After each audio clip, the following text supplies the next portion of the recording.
Ladies and gentlemen, thank you for attending tonight's performance of Radium Girls. There will be one 15-minute intermission. Tonight's performance is being live streamed via Solanco's YouTube channel. We ask that during intermission, you do not congregate in the main lobby, that you continue wearing a mask, and you adhere to all social distancing measures responsibly. Following this performance, cast and audience may not congregate in the lobby. Cast members will meet their friends and families in the Great Hall after they get out of costume. At this time, please silence your smartphones. Video recording and photography of tonight's performance is strictly prohibited. Tonight's performance is made possible with the help of our sponsors, the Harris family, Cash and Carry Electrical, J-Dog Junk Removal and Hauling, Eschbach Bus Service, Kreider's Market, and New Hope Community Life Ministry. Once again, we thank you for attending tonight's performance. Enjoy the show.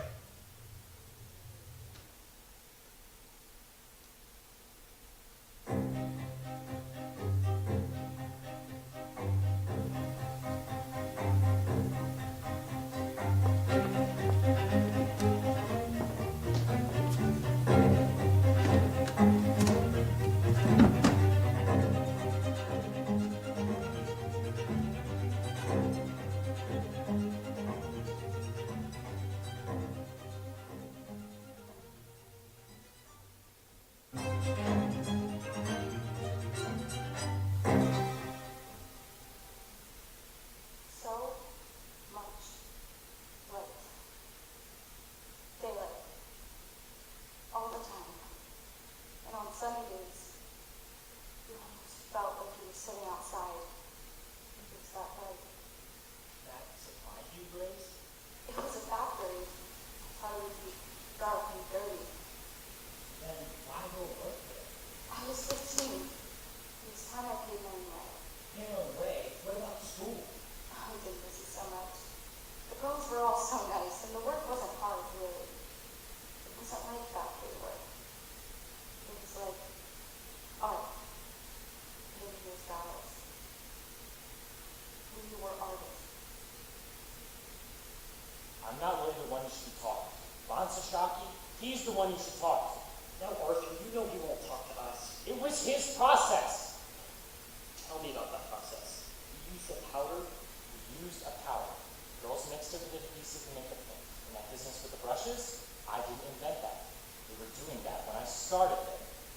But you knew about it. We all knew about it. We just didn't know what it meant.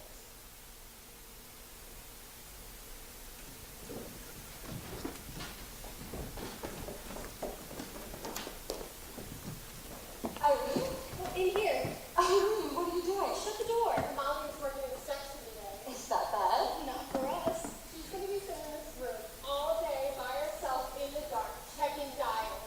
Poor thing. Poor thing. So we're going to give her a little surprise. Look at just our cat. Oh, won't they make her mad? Don't let her get mad. That's half the fun. I don't want to make her mad. Grace, you can be that way about everything. What way? Your teeth, Grace. Put them on your teeth. I don't think Molly don't deserve it anyway. She paints more guys than any other girl on the floor. And she can't be bothered with talking about it either. You say, Amalia, what's new? And she just looks at you funny. I don't think she can speak much English. It wouldn't kill her to smile, would it? Just come in. Get the light.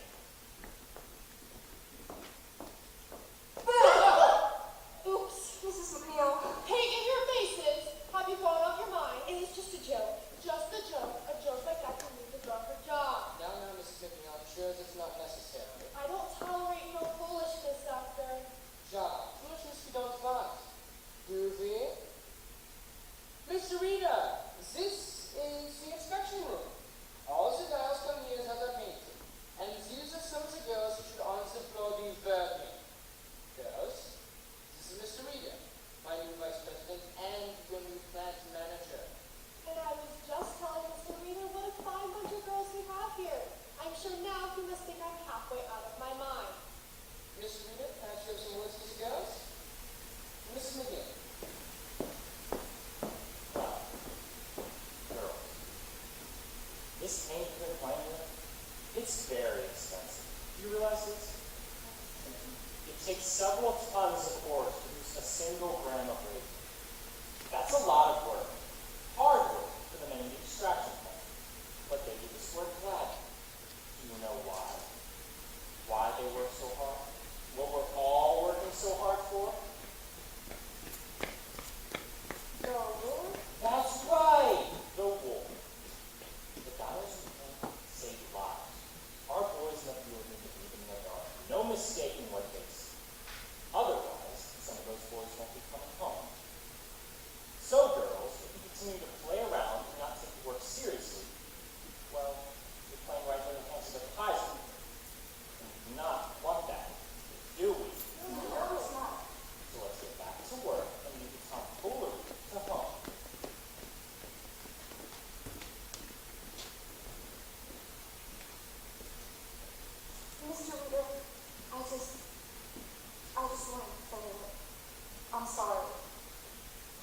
never do anything like this again.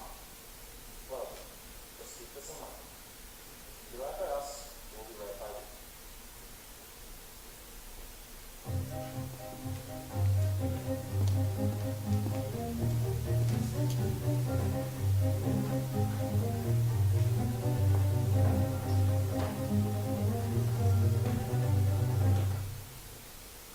May 17th, 1921. Nancy Jane Harlan for the New York Graphic. New York Graphic's only girl reporter. Jack Young worked for the Ledger, New York's first source for news. Madame Marie Curie, eminent French scientist, embarks on a whistle-stop tour of the United States. Where her first stop is New York City, where she is greeted by an enthusiastic crowd of well-wishers. The High Priestess of Science is headed for Washington, where she will receive a gift of 1 gram of radium valued at over $100,000. Purchased for her by the Marie Curie Radium Club, an association made up of over 100,000 American women. Who each donated $1 to support humanitarian research with radium. Over here.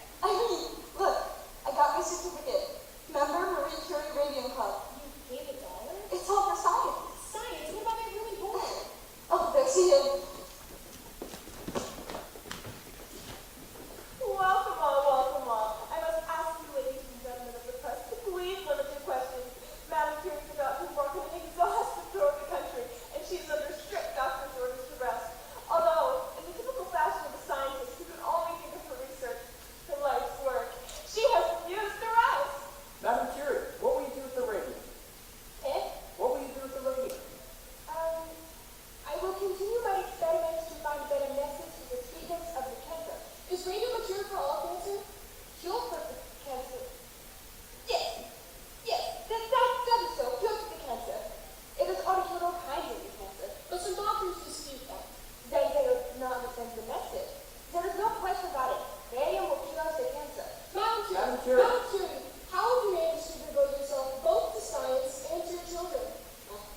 It has not been easy, but my daughter's share our gratitude to the American women for their interest in my work and science. I am most grateful. Madam Curie. Madam Curie. Madam Curie. No more questions.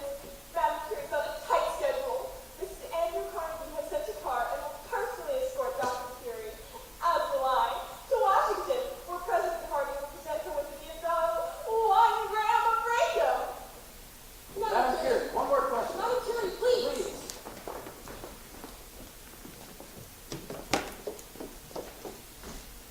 See that, Charlie? That is a marking opportunity. Let's send her one of our customers' watches, courtesy of the United States Radium Corporation. We'll need a press release. Radium isn't just for the scientists to study. The average American can share its glory every night. With his watches and his clocks. Anyone who thinks that there's not, please consider all the advances of the past 50 years. The electric clock, the electric clock, the automobile, The telephone, the telegraph. all once dismissed as novelty, as toys. How essential to modern life. Got it. That ought to sell some watches. Watches, absolutely. But that's not what the growth is now for. You heard me. It's subvention. Standard Chemical owns it. And his response to shocking less than takings. But if we wanted to, we could have this. It's just an acquisition. Standard Chemical publishes its own journal and sends it out monthly to 12,000 doctors. We could do something similar. Something scholarly that the doctors will respect. Bibliography, listing every article ever published on radio. Have to, of course, save the doctor's time. They keep the information, find fast, And have us to thank for it. just send it to every doctor in the U.S. Radium Society. Every doctor in the American Medical Association. That's the spirit, Charlie. Advertise. That's the way to the future. It's not just a product. It's the way to promote it.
see at the service? Who, McNeil? Are you kidding? Do you think she crossed the street from her mother? Most everyone else shows up. You thought the only girl from the floor who wasn't there. I wanted to come, but Mom was working and I had to rush over one. You could have brought them. All 7. Well, excuse me. I'm trying to get there. Just play it off her. Grace feels bad enough as it is. How many of the fellas there? Oh yeah, lots of boys downstairs. Mr. Walsh in front office is there. Dr. Von Shelby and Mr. Reader. And he left early. So, he was there on the same. Oh, and Grace, you know that fellow who crystallized it? What's his name? The one with the red hair? He was there. You know what I mean? Oh, the tall fellow with the freckles? Yeah, the one who's got the fingers all the time. George. Jerry. I think it's George. It's Jerry Malone. He's the one who goes in the day room talking to Amalia. That's right. Oh, and Grace, when the mouse is over, he goes to the coffin. He goes to the coffin like this, like this, he goes, No. yes. Really? Oh, for Pete's sake. Well, he did, and nobody could believe it. So what if he did? So what? He was in love with her. That's so what? Don't you think so, Grace? Well, I guess you have to be. You did that. But can you imagine? Can you imagine if he loved her? And he never told her. He never had the chance to say because she was so beautiful and he was so shy. And now he'll never have the chance again. Their love is forever thwarted. And now it's too late. Poor Amalia. Poor Amalia. Poor kid. They were just all bad too. Albina, Pizza, everybody. Every one of them crying. Even her father. Crying so bad. I never saw a man cry like that before. Just fall like a baby. And you know why, too. Because their daughter died. But she died from. Adrian, tell her great story. It's not a story Amanda told us. No reason Grace shouldn't know. No what? No what? Amalia? Ain't it awful? Albina said her father was to be tied to 6 girls and ain't none of them ever going to a dance again. All because Amalia up and died from syphilis. What? I can't help it if that's what she died from. You don't know that for sure. It's one of the death certificates. Anemia and complications from syphilis. Amalia was ever so nice. But she got it on more than we knew. Maybe it's a mistake. Maybe the doctor got it wrong. Come on. You got it wrong. Doctors are wrong sometimes. Doctor's wrong, Daddy, and I do. What's mama got to do with this? Adrian, don't you remember? Up to the day she died, Dr. Sammy and Ivy would be fine. She would go home and Grace would tea and get some rest. And 2 days later, we would take her to Rosecamp Cemetery. Girls, your attention, please. The gentleman here is here to the hospital. Thank you, Miss. Girls, we're here to put a few rumors to rest. And to explain some changes, yeah? Yes. As some of you may have heard by now, Dr. Von Shelby is stepping down, and I'm going to take this To opportunity. make this goodbye, and Miss Rita has kindly consented. Some of you I have known since you were little girls. Coming here during the war, working so hard, day after day, it's about 200, 300, some of you $500 a day. So excited to be a part of our work here. There's this company I started in my own kitchen, mixing up some things. I know I found something miraculous. Something to make life better, easier, and now what do I read? More and more uses there are for surviving. More than I ever dreamed possible. Oh, thank you, Doctor. Yes. Thank you, Doctor. Now, girls, the doctor's a busy man and must be on his way, so let's wish him the best of luck in his new business venture.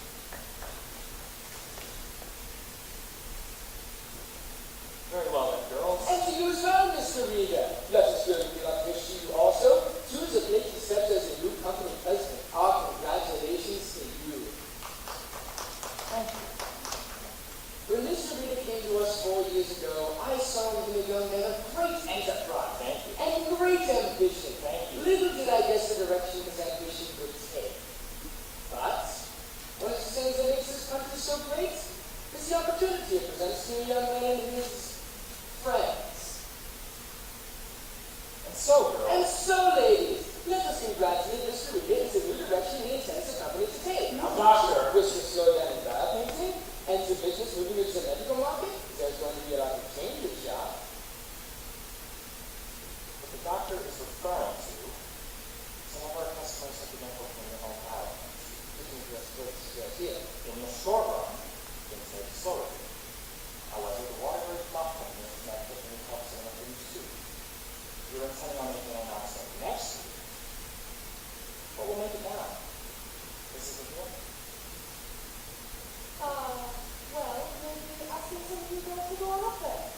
weren't supervising it. Which seemed more fun? You got some girls in mind? Louise Harmon is going to Sarah Gordon, Julia Parker, Catherine Schwab, and a big house downstairs. What was the deal? Excellent. There you have it, girls. And as we are all on the clock, we'll be easier work. Thank you, ladies. My best wishes to you. That's Dr. Gordon is going. You're gonna do it, Catherine? You're gonna take that job? I don't know, Grace, would you go to Connecticut? I don't know. That's awful far from home. Tommy would never fit. Oh, come on, Grace, it'd be fun. What did I mean? Irene? Irene. What? Yeah, I don't know it. What? Your mouth is bleeding.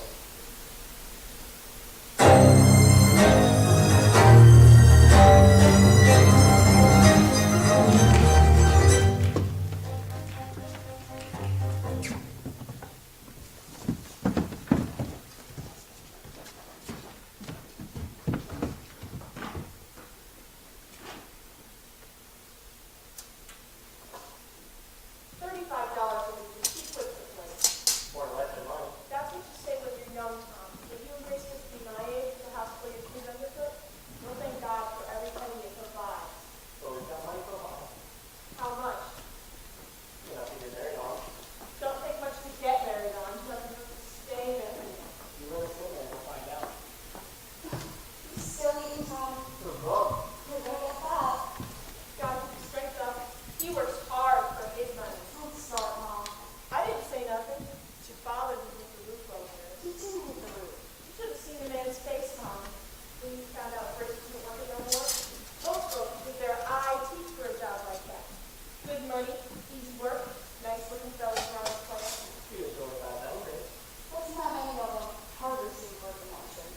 And she leaves it all behind for reasons unknown. I'm tired of it up there, she says. Are you tired of the paycheck? I says. Who needs a paycheck? She says. I got a boyfriend to take me out Saturdays. She said that. Oh, you know I didn't. And for your information, I got a job. I served the bank on Monday. Oh yeah, the bank. And what's the pay? Enough. Enough. Always enough. You know what that means, Tom? It don't come close to what it pays up at the Radium plant. It's office work. Oh, that's worse. Well, I guess that means you'll be spending more money on clothes then. She really seen the joke. I don't see what difference it makes so long as I'm working somewhere. Ain't got a little much for me. I just think you liked up there. Sure, I liked it. I worked there 4 years. So, I've been over now 8 years. You know, planning to be living now for another 20 or 30 if I can. If you ask me, nothing like help me work at a good pension and help me sleep in it. I don't have the pension and I sleep just fine. I'm sure you do. Grace, why'd you quit? Lots of girls were quitting. Work is slow. And since Irene left, it's just not as much fun. Besides, wouldn't you rather have a girlfriend who works in a bank? Not as much as I prefer to have a wife who don't work much nowhere. I have a surprise for her. Close your eyes. Oh, really? You want to go with Not that kind of surprise. Close your eyes. Now look. Wallpaper. To the baby's room. The baby. You all think you were talking about babies? There's gonna be babies eventually, Tommy. Sure. But, you know, Grace, some of girls get married before they get to the nursery. Clean your head for one. Pick one. They're both the same. No, they're not. This one has big flowers, and this one has little flowers. So pick one. Is this some kind of test? No, it's just wallpaper. It is some kind of test. Pick one, Tommy. That one. Really? That one. Which do you like, though? They're both nice. This one's pretty, don't you think? That one. Oh, you like it too. If you like it, I'll like it. Wallpaper's wallpaper. No, it isn't. You gotta pick something you can stand to look at for 20 years. Same way you pick women. Keep it up, smarty pants. You won't never get that kiss. Okay, I'm going with this one, hands down. I like it too. A nice neutral yellow goes with either a boy or a girl. And until the baby comes, you can use the room for other things. Yeah, like what? Like a painting studio, maybe. A painting studio, maybe? Didn't you get enough painting at work? Not the kind I wanted to do. Tommy, when I was in school, I I used to paint watercolors, and ever since I went to work, I don't have no time. What with helping Ma watching the kids. Once we're married, I just want a little time. Just some time to myself. Says I can do watercolors or oils maybe portraits in oil. I could paint your picture if you like. Sure. Paint a really big picture of me and we can hang it in the outhouse. Everybody's gonna come by to use the can just so they can look at it. Oh, the way you talk sometimes. Grace, you want to paint pictures, paint pictures. I ain't gonna stop you. You say that now, Tommy. But once we're married, you'll change your tune. I mean, sure, because then I'll be whistling Dixie. Just wait till you come home some night all wore out, some Christmas maybe, when every customer on your routes had 3 times the mail. Maybe some dog took after you, or some old lady kept you waiting on her stoop telling you all about her grandchildren. You wouldn't have the heart to tell her you can't talk. I know you. So you come home all cranky and late besides, hungry, waiting your dinner, when you come in and see me with my easel set up in the kitchen and a drop cloth on the floor and my paints all over the kitchen table and your dinner nowhere in sight. What would you say then? It better be a picture of me you're painting. I know what you'd say. Where's my dinner? That's what you'd say. Where's my dinner? Sure, but I'd still admire your painting. I would just rather not admire it on an empty stomach is all. Now, hey, did I pick the right wallpaper? I don't know. Maybe I'll go look at stripes. Oh, stripes, polka dots, I don't care. Let's just get married already. You're plenty old enough. Tell your mom we ain't waiting no more. We'll just run off. Tommy, we are not running off. We're gonna do it right. A nice church wedding with flowers and music and a week at the seashore, just us. Then we'll come back here and get set up in our own place. You'll see, Tommy. It'll be worth the wait. Ow. Your mouth hurt you? Yeah. The doctor wants to pull another tooth in the back. So what's a tooth?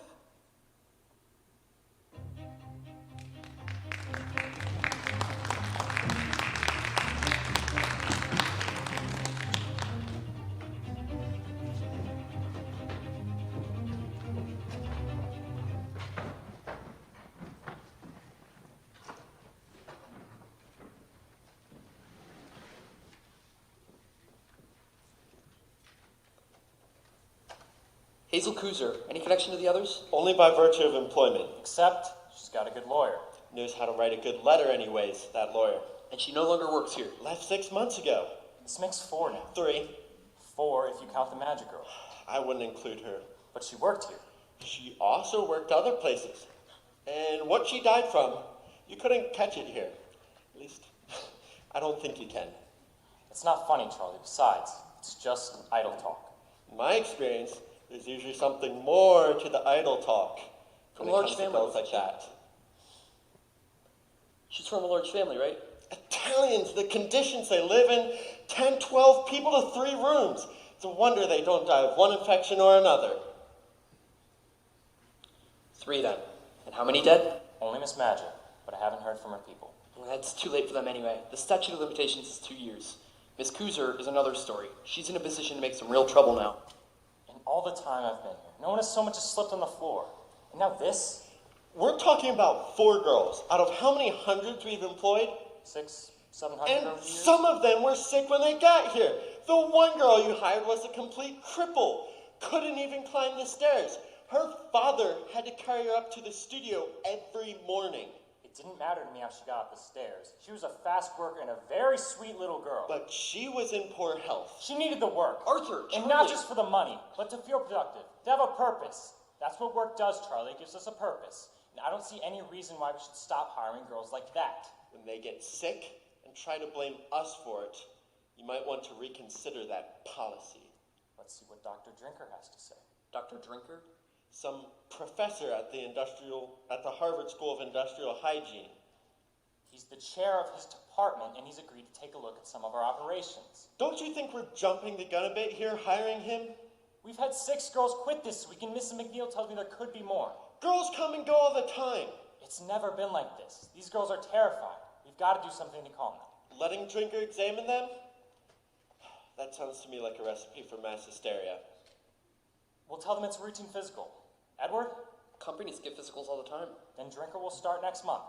In the meantime, I recommend we make Miss Kuzer an offer. Settle! There's no proof her problems are connected to us. If she sues, believe me, You won't like the publicity it brings, and neither will your investors. You think this will affect the stock offering? Don't you? Wonderful. We'll open at 30 and close at 10. Or not open at all. But if we give her something, that will keep her quiet? It would be a condition of the settlement. Maybe we better do it. Suppose that lawyer has a racket going. He finds sick girls and talks them into making suits. Then we reward him for his larceny. Unless Miss Kuzer genuinely believes she got sick here.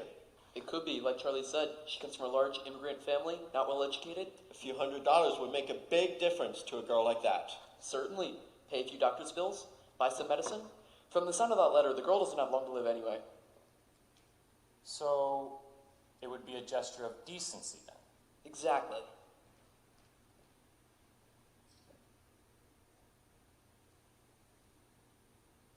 What do you think we should offer?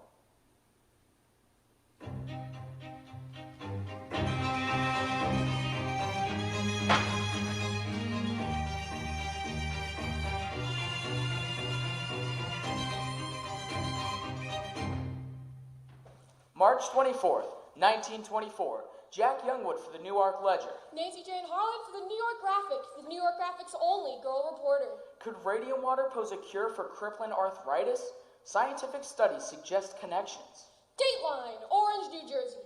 Radium water products offer a miracle cure for crippling arthritis. Some patients reported significant abatement in their symptoms. Mrs. Jeremy Michaels of the Bronx tells how radium water transformed her life. My pain got so bad I could hardly bend over. While others reported only mild relief. This poor, brave woman could not even bend over to kiss her little ones goodnight. And I got 3. Let me tell you, they're a handful. Dr. Harrison Martland, Chief Medical Examiner of Essex County, commented on the study. Preliminary at best. Your recommendations, Dr. Martland? I advise further study. Further study. Then Mrs. Michaels tried Radithor. They said it would help my rheumatism, so I drank a bottle a day for a month. Wasn't cheap, but I was desperate. The test samples were questionably small. Well, first off, it felt like I'd been hit by a bolt of lightning. Now I drink a bottle a week just to maintain my health. I hang the laundry and I scrub the floor same way I always done. Dr. Willa J.A. Bailey, inventor of Radithor, reports strong demand for her product. Dr. Willa Bailey of Orange announces sales of Radithor exceed over 100,000 cases worldwide. Radioactivity is one of the most remarkable agents in medical science. I myself drink Radithor and I can vouch for its power. A bottle a day? At $1 a bottle. Worth every penny. Yes, indeed. I myself was the picture lethargy before I discovered the amazing, vitalizing qualities of radium water. Now look at me. I'm nearly 50 years old, but I've got the energy of a woman in her 20s. You rather look a woman in her 20s. Well, thank you. A true testament to the tonic's potency. Or to the seller's creativity. Radithor, it's perpetual sunshine. And a perpetual moneymaker for its inventor. Is there no end to what science can do?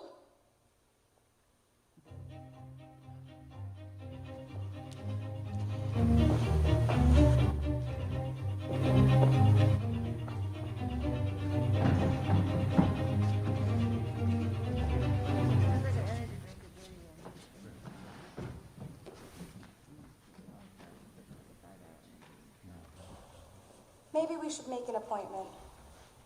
Don't need no appointment. It's a busy place, Catherine. If you don't have an appointment, maybe you should make one. I shouldn't need an appointment for this.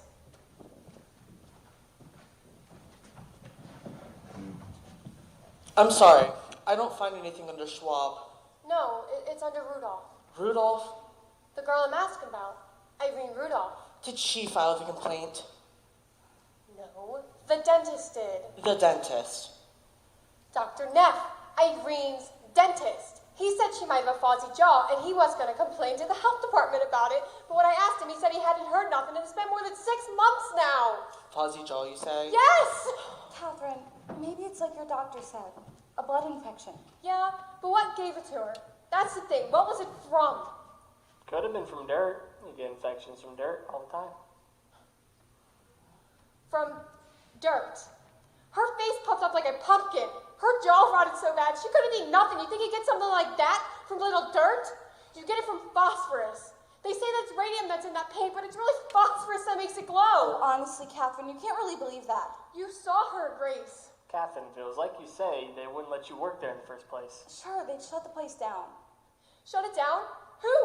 Who's gonna shut it down? I don't know, the county? Honestly, Grace, you're such a ninny. Hey. How are they gonna shut it down if they don't even know about it? Ever think of that? Now, come on. It's all right, Tommy.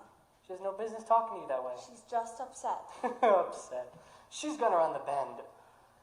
She probably thinks they're dumping arsenic in the drinking water or kidnapping babies to stoke the furnace.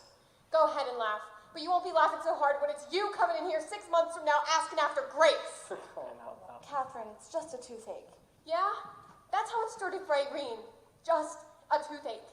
You wait, Grace. You wait. One morning you're gonna wake up, your gums hurting so bad, you won't be able to open your mouth. So weak and sick, you won't be able to stand up. Stop it, Catherine. The pain's so bad, you won't be able to sleep. Your face so swollen, you won't be able to stand the sun. I said stop it!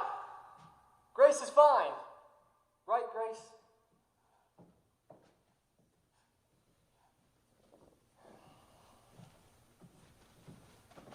Irene Rudolph. That's it.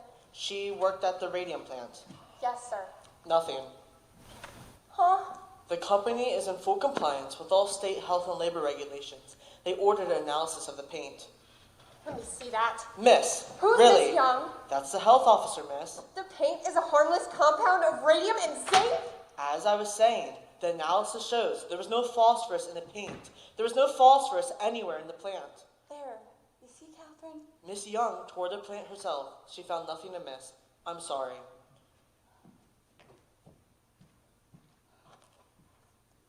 I guess we can get some lunch then. I'm gonna file another complaint. They just did an investigation.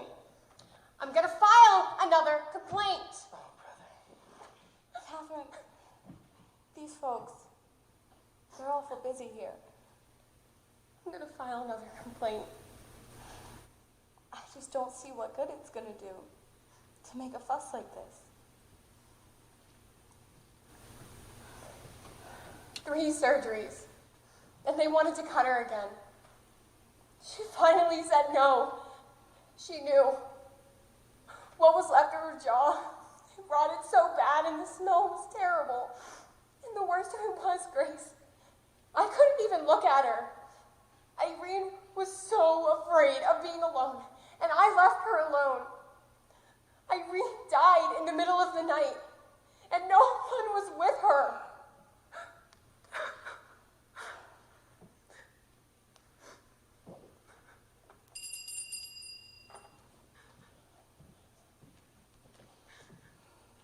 I'm sorry.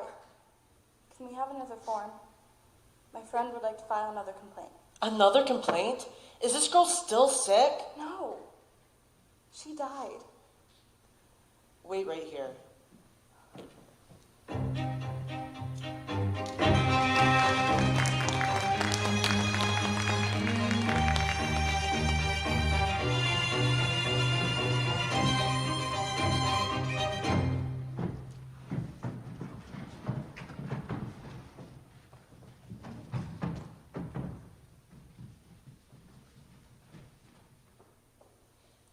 Harriet? Harriet, you'll come down from there at once. I'm waiting for Papa. Fine. When he gets here, I'll send them up after you. There he is, Papa. Harriet, Papa, I need to clear the church. could you? Did you see your grandfather? No, but I saw the schoolhouse. Harriet?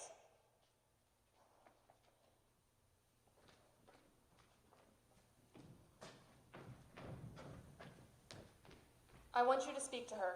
She's 9 years old, Diane, I'm trying to raise a daughter, not a son. and time is on your side. In a few years from now, she'll lose all interest in climbing and develop a fascination with boys. That's supposed to scare me? And when that time comes, you'll be frantic because she no longer wants to climb on things. What's this? Something to give you vitality. You think I need vitality? That's what it says on the bottle. Is it pure? We're a supplier. Want to try some? Well, if it will give me vitality, how can I refuse?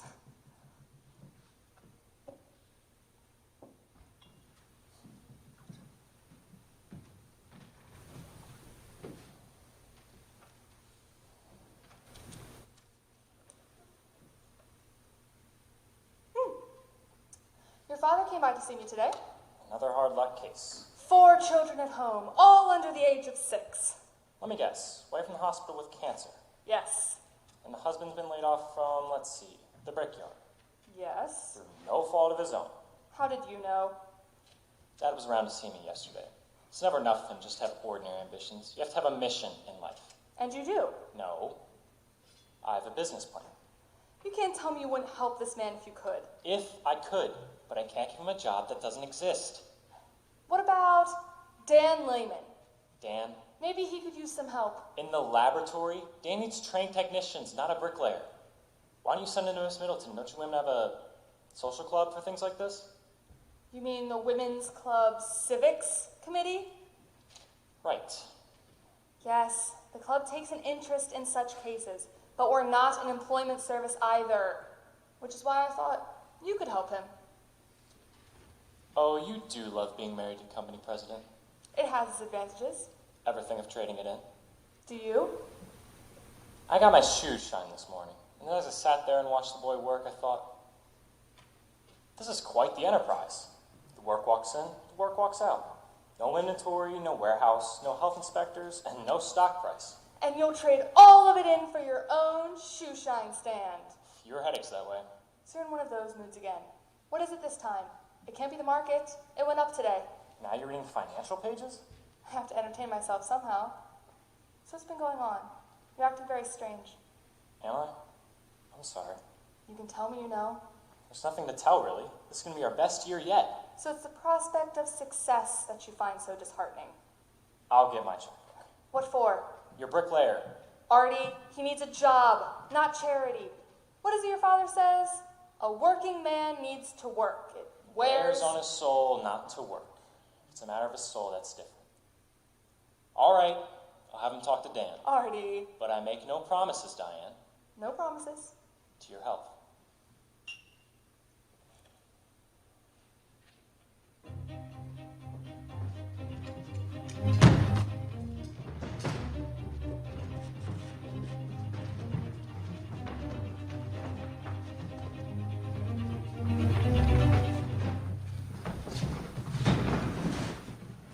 How long have you had this drainage? A week or two? Hurts something awful, Dr. Neff. Anything else bothering you? Back hurts some too. You're back now. You seen your regular doctor about this? He says it's nerves. Nerves? About my wedding and all. This ain't no case of nerves. I hope you told him that. What do you think? Think you better schedule that surgery. Couldn't we put it off until after my wedding? Put off that surgery and you won't have no wedding. Huh? Miss Fryer, I want you to listen to me. Your jawbone is decaying. That is the black pus oozing out of your gums. It's the bone itself. That's impossible.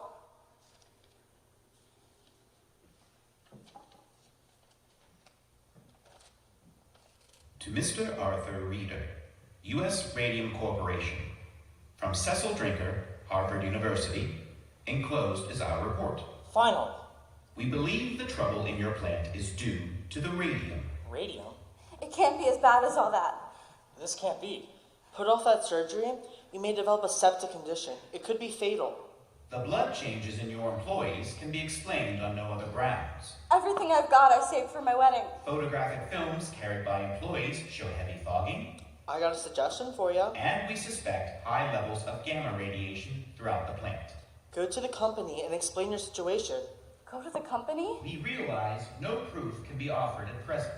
Want to see what kind of shape you're in? This is impossible. They gotta feel obligated to help you out. But in view of the material in the literature, It's a mistake. and the facts disclosed by our investigation, I don't see how they could refuse. we recommend immediate and drastic remedial action. Look, if you want, I'll write to them for you. They can work through me. Pay my bills directly. You think they'd do that? Charlie! They have a moral obligation to do so, don't you think? I guess so. We'll do it right now. I'll grab some paper. He has to be wrong. That's all. He's wrong. Charlie. He has to be wrong. He must have overlooked something. If we're suffering from a new ailment caused by radium, it should occur generally throughout the plant. One would expect. There are several hundred milligrams in the solution at all times in the vats. Several hundred in the ore. Several hundred in crystallizing. The entire backyard is filled with tailings. Radium is present in good amounts all over the property. If it's the radium, then the highest incidence of illness should be in the laboratory. And no one there is sick. Perhaps it's some combination of the radium with the zinc. Or something peculiar to our plant alone. Some kind of bacteria? Perhaps in the brushes? It can't be the radium. There are dozens of application plants all over the country, and none of them have ever reported anything like this. The Department of Labor wants to see the report. Yes, I'm aware. What do we do? This tears us to pieces. How do we answer them? They want to see the report? We'll send them this. 1 page. The most important page. Drinker will never stand for this. Drinker works for us. This is a proprietary matter. What we do with it is our business. But the Department of Labor, Arthur. We just need time, Charlie. Just a little more time. They could shut us down for this. Scientists, government men, they had no idea what it takes to run a company. Von Sashaki thought advertising was a dirty word. He laughed at the very idea of promotion. I can't tell you how many times I walked into that man's office, turned a deaf ear to every word I told him. But we showed him, Charlie. We showed him. Look at us. We're the single largest supplier of radium in the world. The largest in the world. You know what it took for us to get here? Think I'm going to stand idly by and let our good name be dragged through the mud? Trust me, Charlie.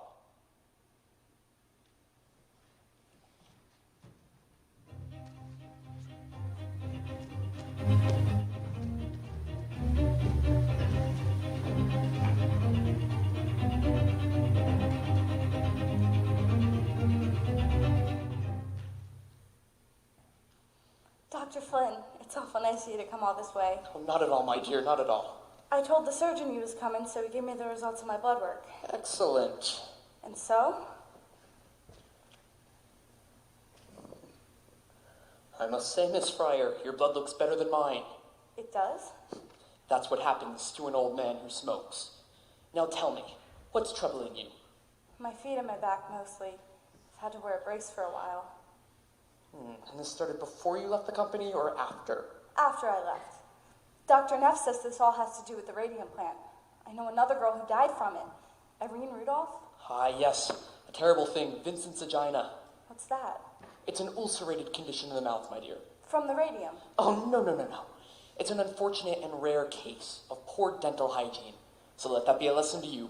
Always brush your teeth. I read something else in the paper about this. About girls getting sick. One girl I worked with for a while, the doctors don't know what to do. They've never seen anything like it. Miss Fryer, don't tell me you pay any attention to the papers.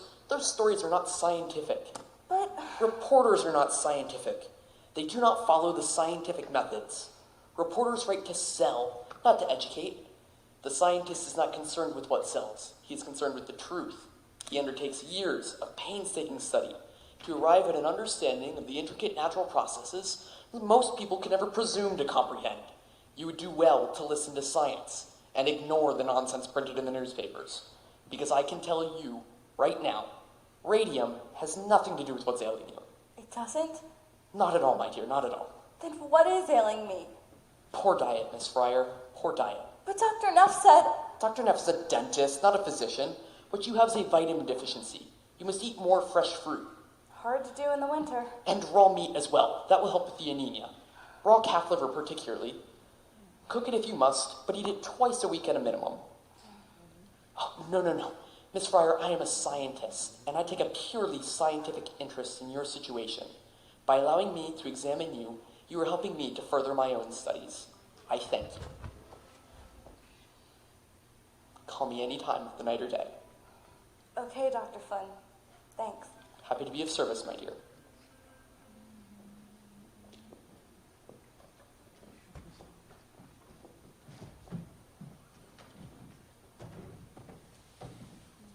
Dr. Frederick Flynn, PhD, Physiology, Columbia University. PhD. That's not a real doctor. My findings, Mr. Reader? He's seen half a dozen girls who used to work at the plant. The word I hear is he's working for the company. An objective evaluation, I trust. The source of my funding has no bearing on my research. And I let that fellow examine me. I never examined her, per se. It wasn't a medical examination, per se. Every girl he sees, it's the same thing. Nothing wrong with you. Your blood is better than mine, he says. And how are you doing on the rest of the report? The animal studies I conducted revealed no adverse effects of the radium. The problem, as you suspected, is one of personal hygiene only. I can't believe someone would do something like that. Just straight out lie to you like that. Nothing surprises me. It's just like you said, Catherine. Those people will say anything. They'll do anything. Except the right thing. Well, we're going to make them, Catherine. We're going to make sure someone hears about this. I'm most grateful, Dr. Flynn. I'm particularly grateful to hear that the young lady you examined is doing much better. Didn't examine her. No. I merely consulted with her. It's all the same.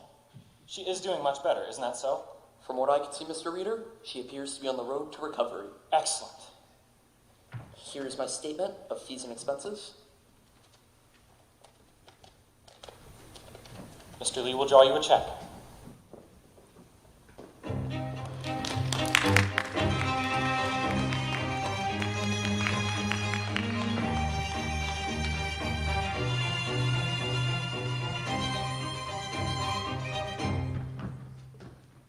And so I leave you now with this one thought, ladies and gentlemen. We do not have to accept injustice. We can use our powers as consumers to influence the practices of those who would wish to profit from our patronage. Thank you.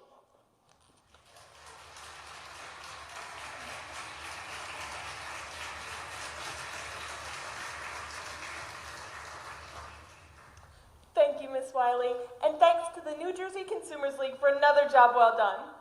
This concludes our program for this evening. I don't believe we have time for questions, but we hope you'll join us next door for some light refreshments. You want anything? My throat's a little dry. Can I help you, miss? I'm here to see Miss Wiley. You're not a member of the Women's Club.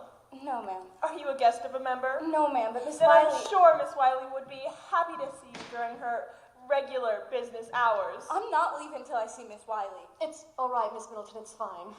You must be Miss Fryer. Yes. Miss Young at the health department said I should see you.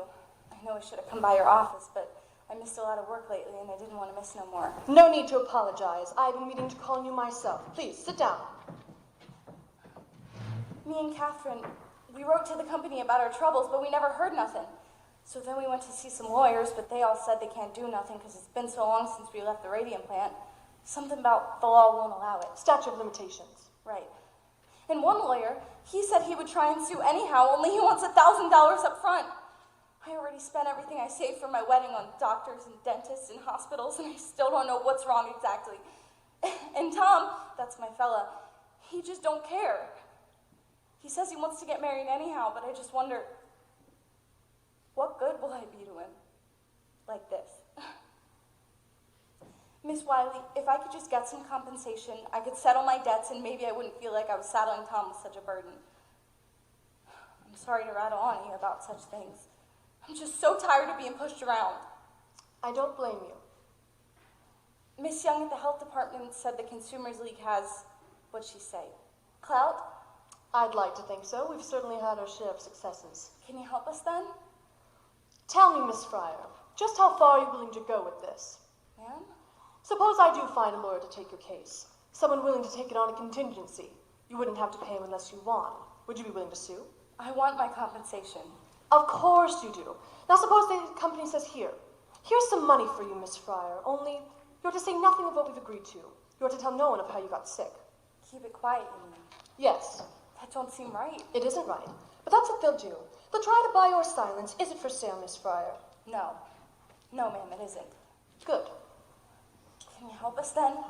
I think I can help you if you're willing to take some chances. Chances? Miss Fryer, if you'd be willing to set aside your own need, just for a moment, we can put a stop to that company. We can stop them dead in their tracks. What do I have to do? We start by putting you on page 1. Whoa, hey, you want her talking to the newspapers? Not just one newspaper. Many, many newspapers. Is that necessary, though? All we want is for Grace to get her compensation. Tommy, let her finish. I understand your concerns, but this company has already shown it's willing to go to extremes to protect itself. No, I'm afraid the only way we'll get to them is to hit them where it matters most, their public image. When every newspaper in America tells your story, how you suffered, how the company denied all responsibility, believe me, Miss Fryer, when that happens, Arthur the Reader will come to the table with his hat in his hands. All right, Miss Wiley. I know it's a little frightening. It's all right. Right now I'm more angry than I am scared. Good. calms that anger, Miss Fryer, you're going to need it. Only, be sure no one sees it. Ma'am? Public sympathy, Miss Fryer, that's our strongest weapon. And the public doesn't have much sympathy for an angry woman.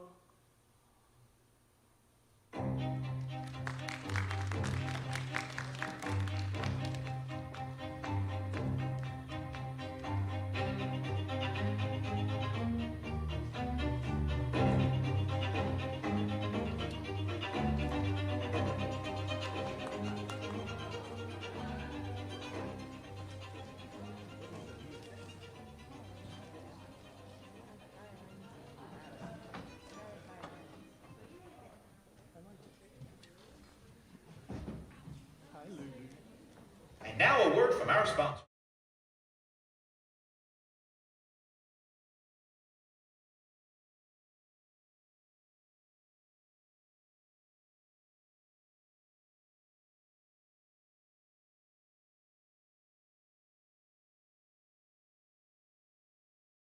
Seven 1424.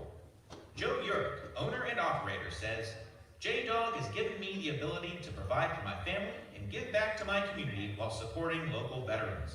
I look forward to serving you. J-Dog Junk Removal and Hauling.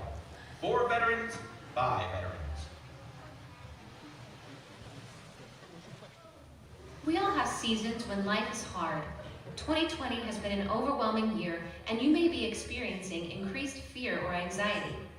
If you don't know what to do with those feelings and want to talk with a professional, the compassionate counselors at New Hope Community Life Ministry have some open slots for new clients. New Hope offers hope and restoration through compassionate professional counseling for youth and adults. To learn more, visit newhopeministry.info or call New Hope at 717-786-2802.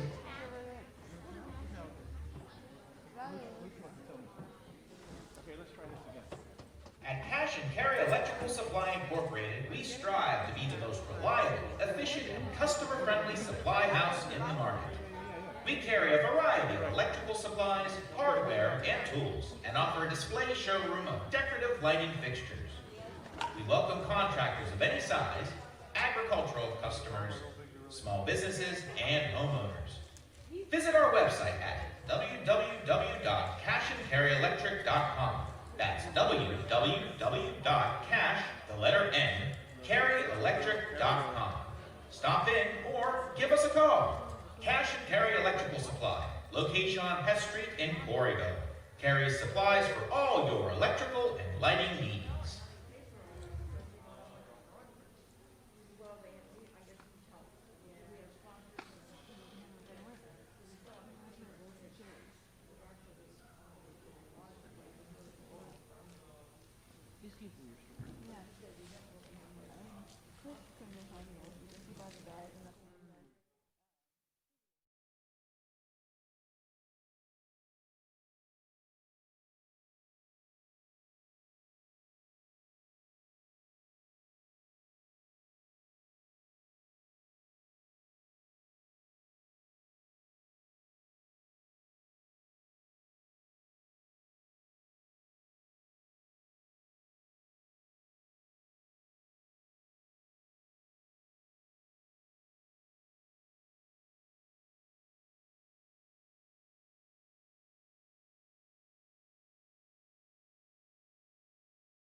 December 4th, 1927. Jack Youngwood for the Newark Ledger. Nancy Jane Harlan for the New York Graphic. On the strange case of the Radium girls. Who claimed they were poisoned at the hands of their employers. And now seek their day in court. $250,000! That's the price tag on their suffering. $250,000? Doctors say the girls have less than 1 year to live. Less than 1 year to live and $250,000 to spend. What would you do with that kind of money? What would you do to ease your last suffering days on Earth? What would you do with $250,000? I'd buy a wardrobe like Irene Castle's. I'd give it all to charity. Then I'd travel around the world first class with all of my friends. I'd play the stock market. Then I'd buy myself a fur coat and a dime in the size of New Hampshire. I'd use it to pay my medical bills. Aww. Or to pay off the second mortgage on our house. The one my father took out to pay for my last operation. Aww. Pretty little Grace Fryer sits at home. Suffering bravely through this entire ordeal. Struggling valiantly to keep up her flagging spirits. For the sake of her family and her friends. It hurts to smile, but I try to smile. I know if I don't smile, I'll go crazy. Tell us, Miss Fryer, how does it feel knowing you have so little time left? I try not to think about it. But it must get on you sometimes. Knowing what you've been through? And the company's getting fat off your labor. And all they have to say about it is, no comment. Don't you just want to punch somebody? Oh no. I'd rather just think about how it's gonna be.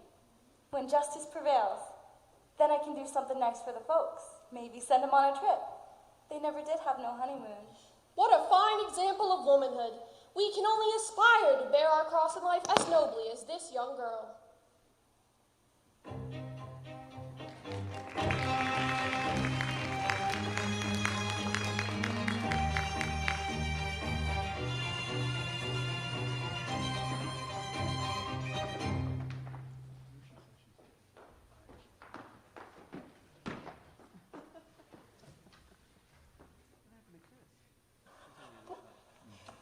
Mr. Barry, I must object to these types of histrionics. I had nothing to do with this, Mr. Markley. I've been at this game a long time, Mr. Barry. When I see something like this move over the wires, I am not so naive as to believe a plaintiff's attorney had nothing to do with it. And what's your proposal, Mr. Markley? $1,500 for each girl. $1,500? That's not even a year's wages. We think it's very generous considering your case once we're at the statute of limitations. This is a case in equity, sir. The Chancery Court will come to much different conclusions. The Chancery Court can't rewrite the law, and the law is clear.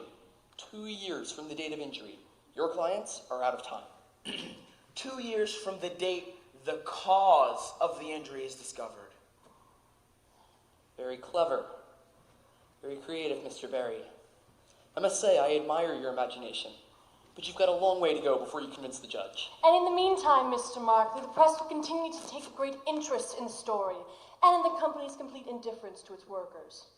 No doubt that will prove you good press to the Consumers League, and you accuse us of exploiting these girls. You're the one hiding behind the statute of limitations. You knew very well the law never anticipated a situation like this. Those girls were dying years before anyone knew the cause. Before anyone knew the cause? Does that include the U.S. Radium Corporation? When, or should I say if, this case goes to trial, I only hope that's your opening argument, Mr. Barry. You'll have made our defense. See you in court. The arrogance of that man! Tell me again the purpose of these articles, Miss Wiley. Public sympathy, Mr. Barry. That's the engine of reform. You are antagonizing the company. Then the strategy is working. And what does that say about the girls? How does it help them to read in a dozen different newspapers to say they have so little time to live? Mr. Barry, surely you can see the U.S. Radium Corporation cares nothing about the girls it has poisoned. But the average housewife of Orange cares very deeply. These women shop. They buy watches. Mr. Markley can be as smug as he likes, but the Consumers League campaign will come to one outcome only, and he knows it. That's why he was here today. I only hope you're right, Miss Wiley. Public sympathy, Mr. Barry. Wait and see.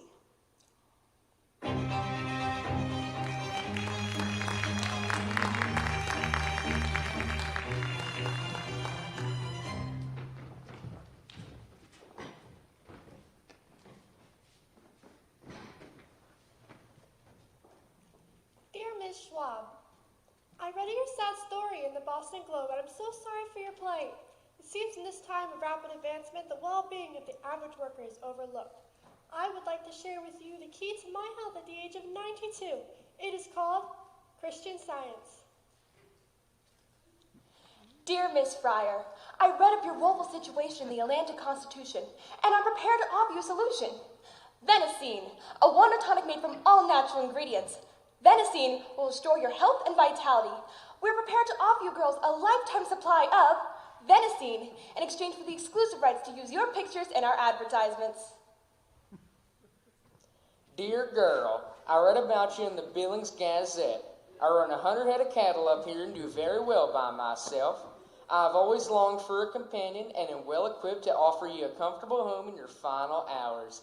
A girl like you has suffered so much. Don't you think you deserve a few fleeting hours of happiness? Sincerely, your admirer, Leonard F. Watkins. P.S. encloses my picture.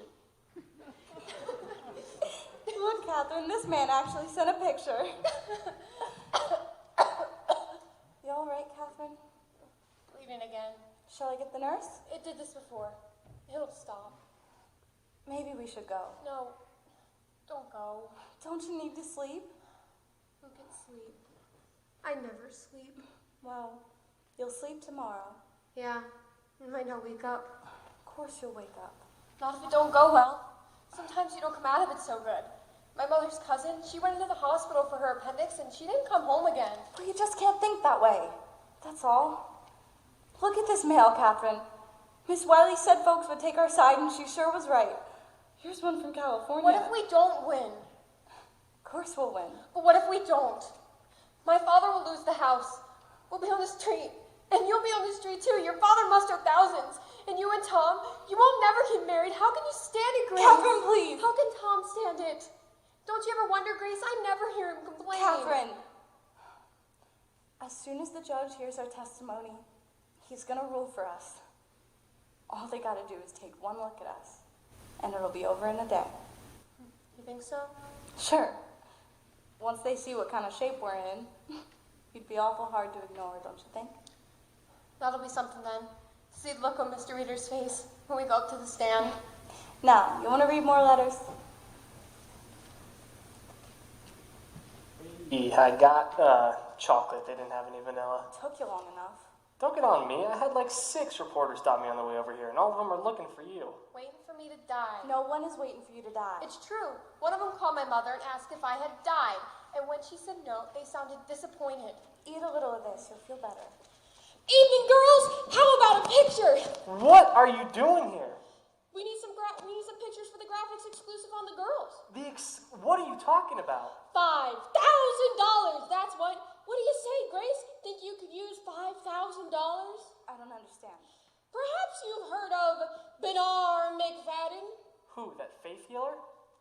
Herbalist, Mr. Kreider. Herbalist!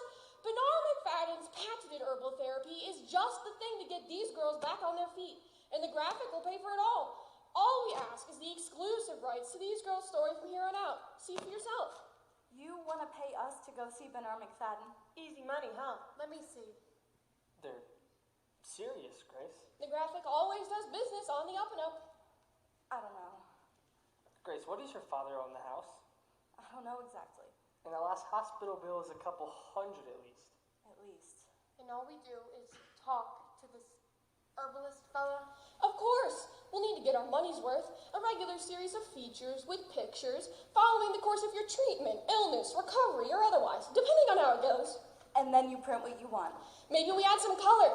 Everybody adds color. It don't sound so bad. Maybe we should talk to Miss Wiley about it. Miss Wiley? What's it to her? You're the one with bills to pay. Wouldn't be right to do something like this without talking to Miss Wiley. You're a big girl, Grace. Can't you make your own decisions? Of course I can make my own decisions. You take it if it came from the company. The company owes us a lot more than that. If you ever see it. Grace, maybe we should do it. It just don't feel right. You're gonna talk to the reporters anyway. Why not get something out of it? He's right, you know. Believe me, you girls could cash in big. The moment we ran the feature on you, bang! Sold out of every copy at every newsstand. Everybody can sympathize with the plight of some poor, sick girl facing certain death with no hope of fulfillment in motherhood? I'd like you to go now. My friend is tired. She needs a rest. Grace, at least think about it. Sure, think it over. I understand. You're worried about what people will say. But hey, you gotta think about your own interest here. There's no reason you shouldn't get something out of all this. Look out for number one. That's the way. Everyone else is out to do what they can, for sure. Why should you sit back and keep your nose clean when everyone else is up to their elbows in it?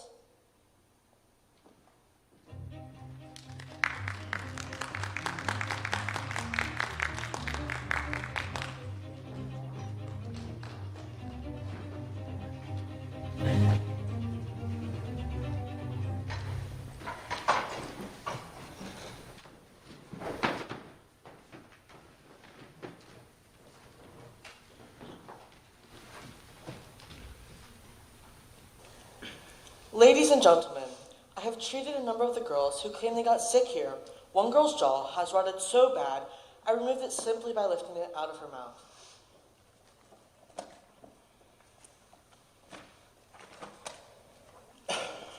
As you can see.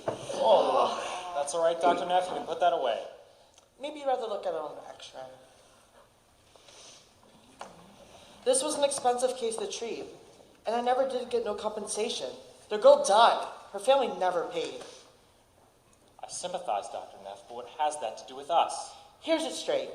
There was going to be a lot more girls coming out claiming they got sick here, so maybe we could do business. I scratch your back, you scratch mine. I'm not following. Suppose you were to give me a list of the girls who worked here. I would see to it there were no more lawsuits. You think you could cure them? No, I'm not saying I could put out a cure.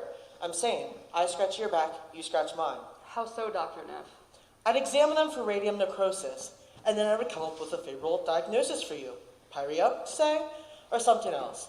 Quite a few cases die on natural death, and the rest we can put off till the statute of limitations kicks in, and it is too late to sue. You'll persuade them they don't have a case against the company. Exactly. And if it did come to court, I could testify that it was some other problem, and it would be a strong testimony coming from the dentist who treated them.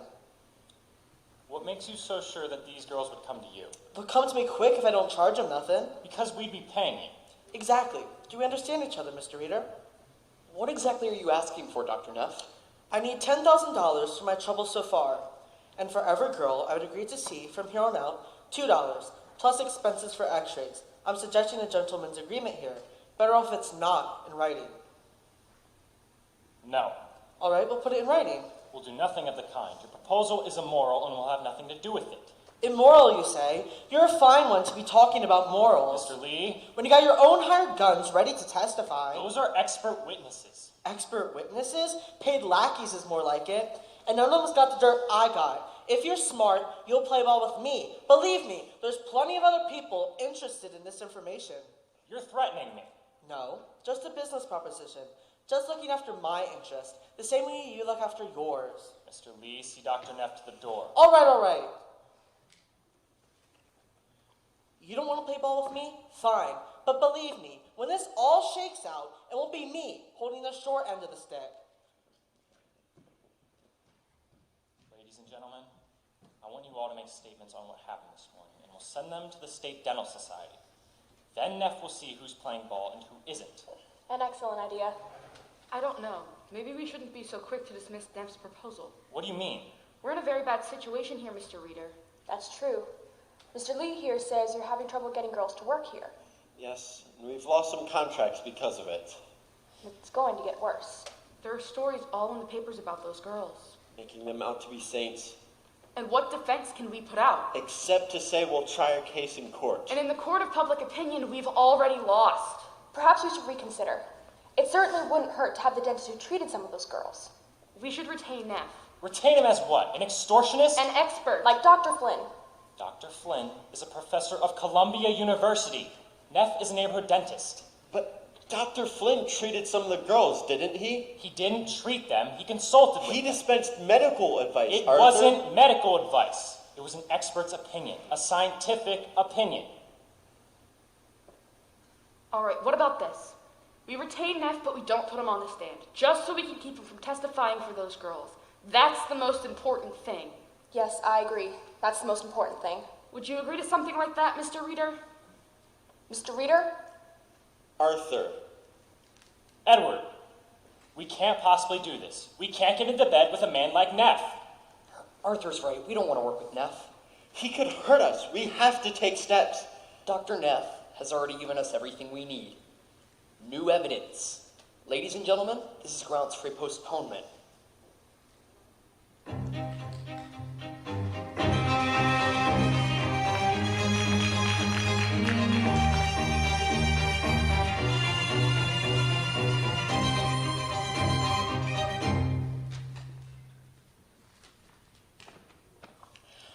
3 months. 3 months to study an x-ray. It's outrageous. And the girls, did you see the girls? Their eyes were like saucers looking at me. Terrified. Mr. Barry. How are they going to hold out 3 more months? Catherine Schwab could barely make it into the courtroom today. And Grace, she was trying so hard not to cry. And of course, I held all the answers. Go home, girls. Get some rest.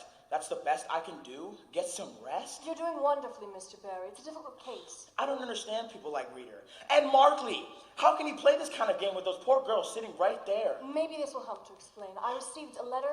You'd think the company would be eager to take care of this with the kind of publicity this has gotten. But Markley seems to be enjoying the sport of it. What that man can do. It's cold. Very cold. Mr. Barry? What's this? It's from Catherine Drinker, Mrs. Cecil Drinker of Harvard. She's an industrial hygienist also. She worked with Dr. Drinker on his study of the radium plant.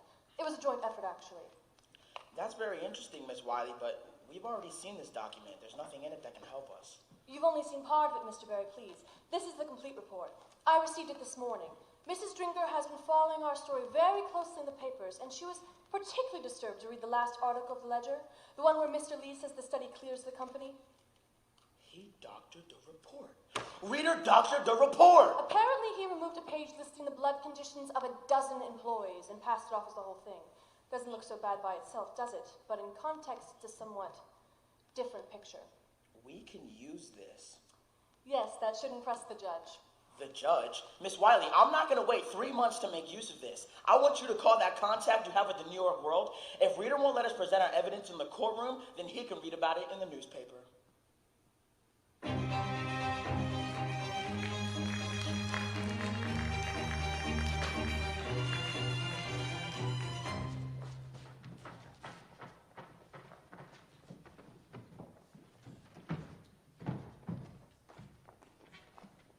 January 12th, 1928. Jack Youngwood for the New York Ledger. Nancy Jane Harlan for the New York Graphic. Radium girls go to court today. Radium girls knock at the doors of justice. Will they be heard? These poor injured girls face pain, disfigurement, ruin, and death as the clock ticks away at their precious moments. A hearing begins at the Chancery Court, where the U.S. Radium Corporation demands a postponement. As plaintiff's attorney, Raymond Berry makes a shocking disclosure, revealing that the company lied to the Department of Labor, showing that they distorted the results of a Harvard study, concealing the ill effects of their product. Read about it in the Ledger. Read it in the Graphic. We care because you care.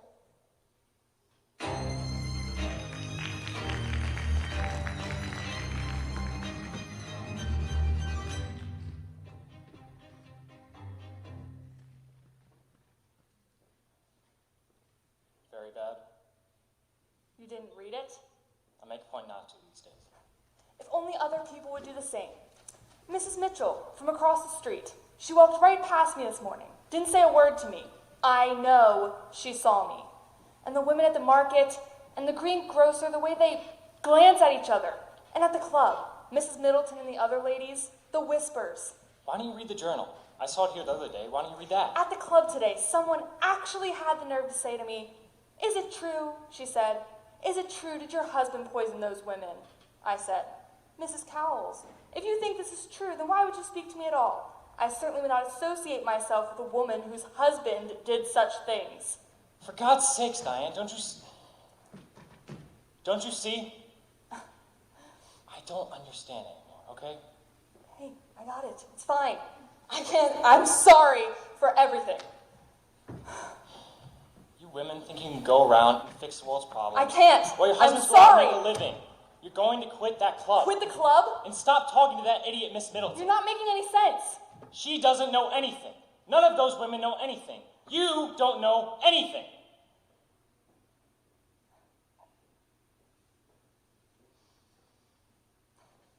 Did you lie to the Department of Labor? What? Did you lie? I didn't lie. I just didn't agree with Drinker's results. Arthur, I have a fiduciary duty to this company. I can't listen to this. I have documents. I have articles. People with tumors the size of baseballs. Radium therapy, the tumors disappear. I'm tired. I'm going upstairs. We save lives. We make lives better. Mild radium therapy invigorates. You can't think I would lie to people, Diane. You can't really think I would set out to poison people. Can you, Diane? No. You ever think I would do anything to hurt you or to hurt Harriet? Certainly not. Then 13 girls have died. people die every day. The newspapers are full of death notices. Young, old, infants, children younger than Harriet die every day. But they worked for you. They also worked other places. Diane, I have a report from Columbia University, an expert in industrial hygiene, just like Drinker, who says there was no connection between our factory and these illnesses. Would you like to see the report? Then, what could the cause be? I don't know. I really don't know. I've done everything I could to find out, and no one knows. Please say you believe me. If you don't believe me, then there's no point to anything. Arthur. Do you remember the day I told my father I wasn't going into ministry? What you said to me that day? You can do as much good in a boardroom as you can in a church. Remember? You think I would forget? I was such a scared kid, and he was an icon. I don't think I could have stood up to him if it wasn't for you. I'm sure you would have, Artie. I know you would have. Ever since then, he's been searching for signs that my soul is lost. You don't think that, do you? That my soul is lost? You're a good man, Artie. We save lives. You save lives. It's all for you. You know that, don't you? Everything I do. It always has been. I know. Arthur! Is that Mr. Lee? Charlie, for God's sakes! I just got off the phone with someone from the Ledger. This couldn't wait until morning? I'm sorry. Good evening. Mr. Lee? It's Dr. Lehman. Dan? He's dead, Arthur. What? He died this morning. Charlie, that's not possible. I just saw him last week. He was just here. A month ago for cards, they were just here. Martlin's already done the autopsy. He said it was a severe anemia. He's blaming the radium. The Ledger's going to run it on page 1. I told the reporter we would issue a statement by 8 o'clock. That's when he needs it, so it can run tomorrow. When are the services? Sorry? The services! I don't know. We'll send flowers, Diane. Of course. I'll call Louise. Yes, do that. Call Louise. We should go and see her. Oh, poor Louise. We should go and see her right now. I wouldn't do that. Why ever not? She's planning to sue. Louise? The reporter from the Ledger told me. She's filing a wrongful death action. Worked up a statement for the paper. Company chemist for 8 years, always in poor health, recently in decline. But Dan was never sickly. He was always on the golf course or sailing or their garden. Artie, he kept a beautiful garden. Let's take care of this in the morning, Charlie. Of course. I'm sorry to bring you the bad news, Mrs. Reader. Good night. Good night, Mr. Lee.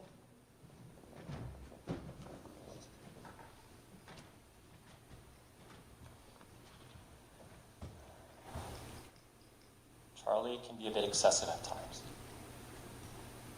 We have to say something. I don't know what we're going to say, but we have to say something. Shareholders will expect it. You needn't explain. Diane, sometimes it's It's necessary. all right! You needn't explain. We're going to throw this away now. There's a half a case under the sink. And we'll throw that away too. We'll have no more of it in this house. I'll do it. And Diane, I'm in too far to quit. I really didn't expect you to.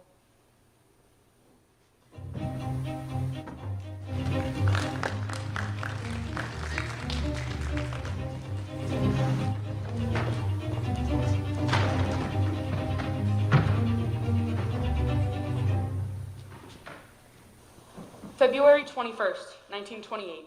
To Mr. Raymond Berry from Harrison Martland, Medical Examiner, Essex County. We've examined the remains of the deceased Amalia Maja. Our study reveals the following. Radioactive material has been found in large quantities in the lower jaw, the upper jaw, and the lumbar vertebrae. No evidence of syphilis was found. Body is radioactive. Bones of dead girl, kick off gamma rays. Catherine Wiley of Consumers League declares new evidence shows that the company lied.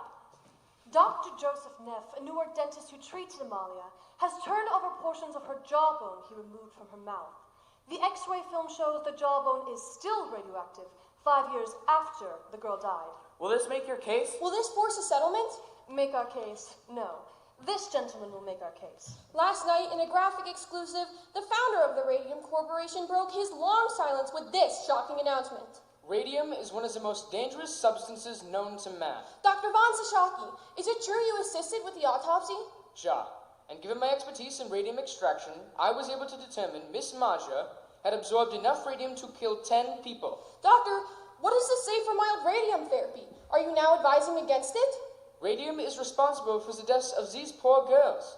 It should be considered a most dangerous substance. Do you agree with the doctor's prognosis that the girls have only a year left to live? From what I've seen, they'll be lucky to last that long.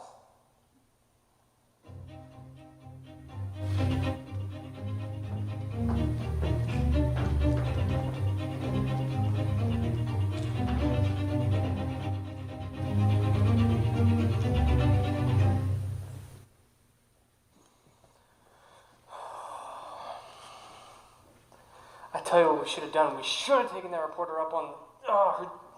We should have taken her up on it when we had the chance. $5,000. Don't make me laugh. And I'll tell you what else we should have done. We should have talked her up on it because they'd have paid. And I'll tell you what else we probably should have done. Stop telling me what we should have done. Lots of things we should have done. It don't do no good to think about them now. All right.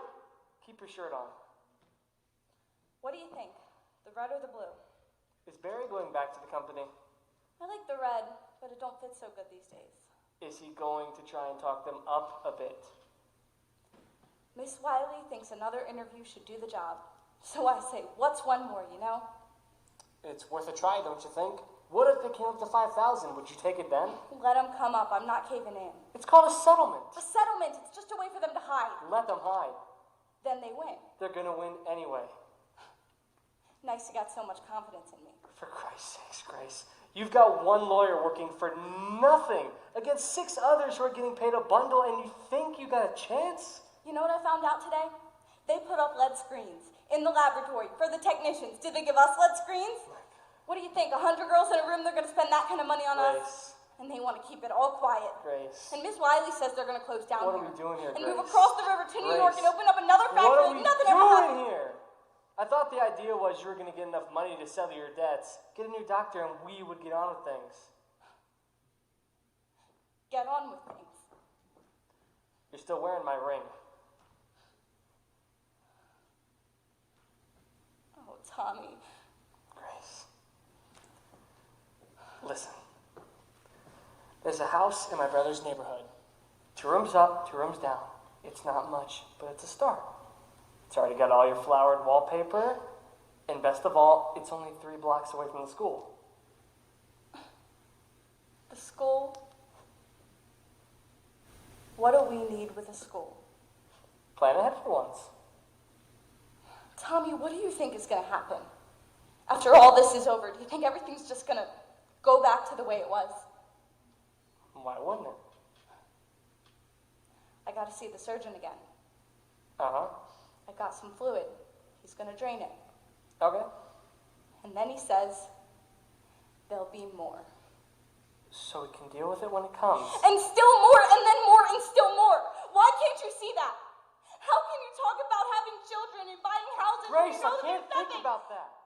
I just want for us to be together now, okay?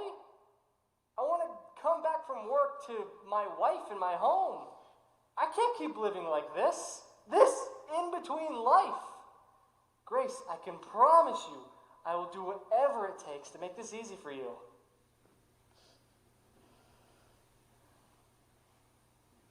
Here. Grace, come on. I should have given it back to you a long time ago. I don't want it. Tommy, please. Are you going to make me say it? You aren't getting enough rest. You need to get some sleep. Get some rest. I'll be back to see you tomorrow. Tommy. You get some sleep. Tommy, don't you do this to me.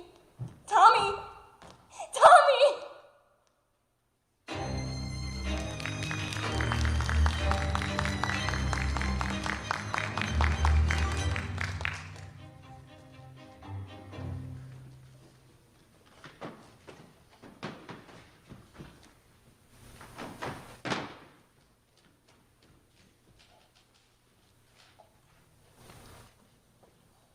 Arthur, Oh, Charlie. aren't you headed home? Charlie, I've been thinking it over. I think we've taken the wrong approach here. I think we should settle this case and make a reasonable offer to those girls. No, Arthur, we agreed. We need a definitive victory. But things have changed. Arthur, I know you and Dan were close, but you can't let that cloud your judgment. Von Sashaki is going to testify. We can deal with him. How? Put more money in his pocket. Now you want to bribe him? Not a bribe. Consideration. Consideration. For an expert witness. Whatever Barry is paying him, we'll just make him a better offer. You don't understand guilt, do you, Charlie? Right now, I don't have the luxury of thinking about it. Well, let me tell you something, Charlie.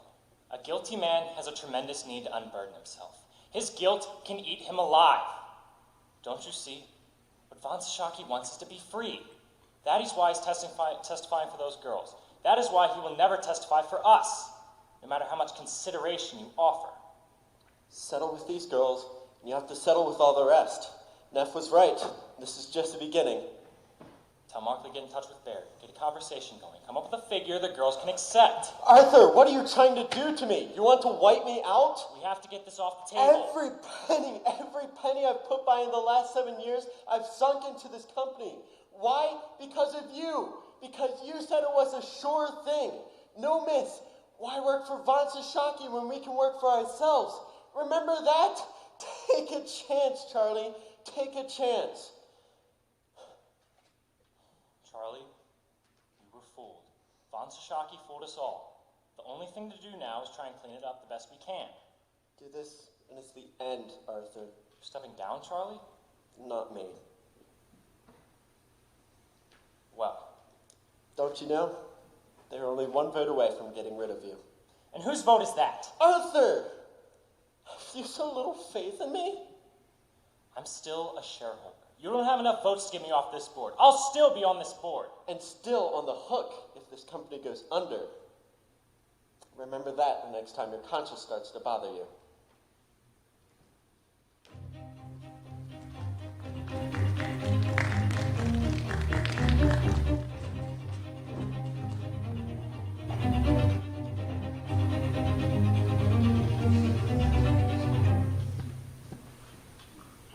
March 15th, 1928, to Raymond Berry, attorney at law, from Edward Markley, counsel, U.S. Radium. One of our expert witnesses has encountered a serious scheduling conflict, which makes it impossible for him to testify in April. We have therefore requested an extension until June. As for your request for a settlement, every case involves some humanitarian aspect. Therefore, I am afraid that cannot be the basis for settling this one. But I have no doubt you will be rewarded for the good work you are doing. If not in this world, then in the next.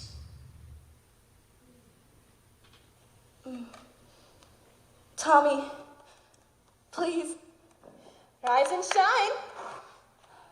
Madam Curie, time for work. Oh, am I late? I set the alarm. We have 5,000 dials to paint before breakfast. Up, it's all for the wall, up it.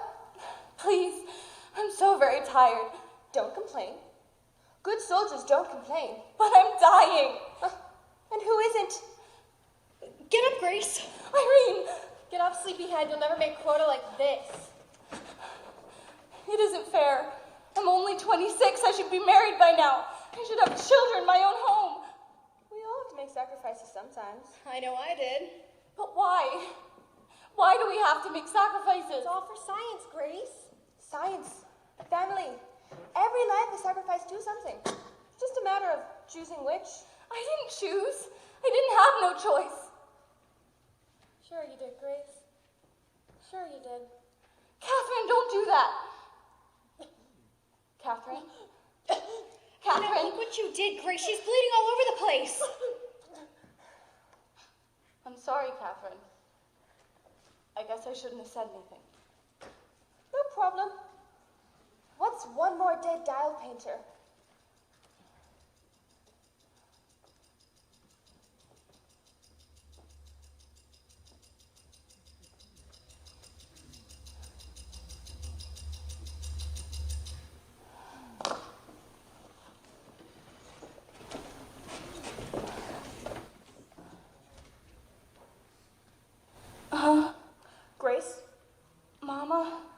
Mr. Markley will be here any minute.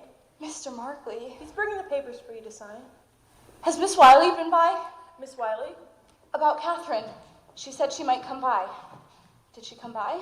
She might have. Don't you know? Someone came through the door a while ago. I think your brother answered it. Look, Grace, you gotta get ready. They took Catherine back to the hospital last night. I know, dear, I know.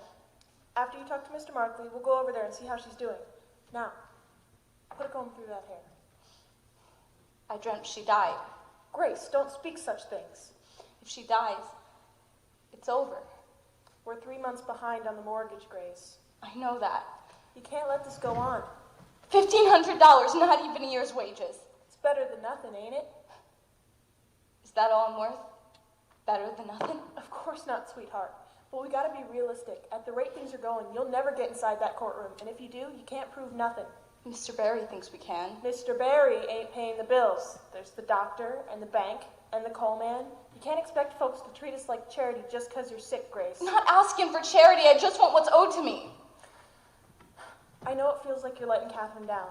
But if she decided to take the company's offer, would you hold it against her? No, you wouldn't.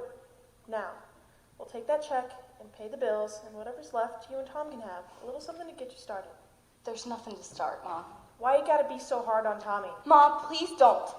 Can't you see? He just can't face the thought of you not being with us. I have to face it. Why can't he? Do something with your hair, Grace. $250,000.